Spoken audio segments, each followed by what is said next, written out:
Hey Grandmasters, Mike Amori, how are you? I've got a little sign-up tutorial for that Chessbase program I've been talking about.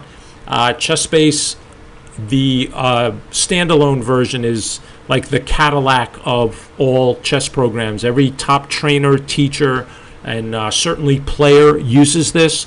They do offer an online version that is going to run you about €50, so I think it cost me $56 or so. And it is highly recommended now that some of my students are in that 12 to 1400 range, so we can start sharing information and doing some serious work. In the past, I was a little concerned about too much technology with the kids, but that's a really difficult thing to manage because things change so fast. But I think with the right balance, this is a good way for us to add technology into the training process. I will be the one responsible for the amount, and hopefully we'll find the right balance. But anyway, when you get to chessbase.com, which is the address I gave you in the email, simply click Learn More, because you want to get this account, and go right to Prices. And you want to get the premium package. If you scroll down of all the features here, because the starter package will give you 90 days free of charge, but there's a lot of blanks, and some of those blanks that you do not get with this program are either limited features or not available at all. And I especially need the kids to have access to the video content and some other things that you get only with the Premier. So I can assure you I am not a salesman for Chessbase. So I hope you take my word. Pick up the order now right here, the 1-year subscription for €49.90. Once you get your username and password, you just log in. So I'm going to log into my account, and I will be making periodic videos for my students so that they can share some information with me and do some online assignments. Okay, so once I'm in, I come back to home. This is what you'll have access to. So there are individual lessons with grandmasters. See, it says here private master classes, which are terrific. You'll just see these GMs talking away for an hour or more, which is the same time you get in a private lesson about various topics. So you get access to tons of these guys and women, and some of them you're going to like more than others, so you can just take private lessons whenever you want with these folks. Tons of tactics which are designed for players a bit higher than you've been getting obviously on sites like chesskid.com.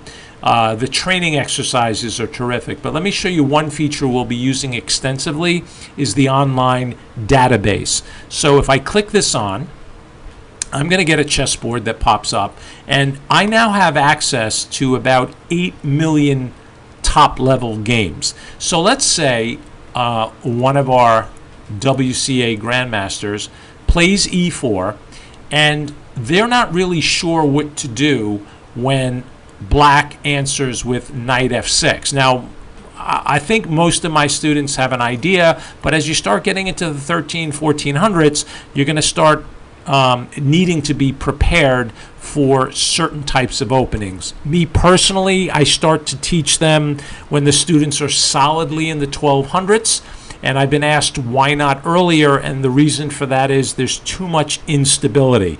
I don't always know who my student is yet when they're still ranging between 800 and 1200, because there are a lot of extraneous factors that can affect their rating and performance, and until I get to the bottom of those things, I don't like them locking into certain openings. Okay, so let's say we're past that point, as some of you are, and you're now floating in that 12 to 1300 range. You get this program and you see the move knight f6, and I've taught most of my students to play the following line, which comes from these trades. And you'll see here on the right that in the database of those 8 million games, there's approximately, I don't know, about 10,000 games that have been played from this position. Now, the move I recommend for the kids is knight c3, which puts the question to this knight here on e4 right away, And you can see here that black's main line by far is to take your knight. Now, you have two ways to take back. And if I made a quiz out of this, which I can do online, I would ask, well, what is the reason that the D pawn, which is taking away from the center, is by far the most common move in this position? And either from private lessons or WCA classes or from other coaches, if you're 1400, you know that taking away from the center in the opening is often worth it because you're getting on with your development. You see, you open up the dark squared bishop, and that's a good thing. You also create a very common pawn structure, which will see white almost always castling on that side of the board. Okay, I shouldn't say almost always, but it's a great deal of the time. You should know why they're castling into that structure. Okay, so here, black's main move is bishop e7.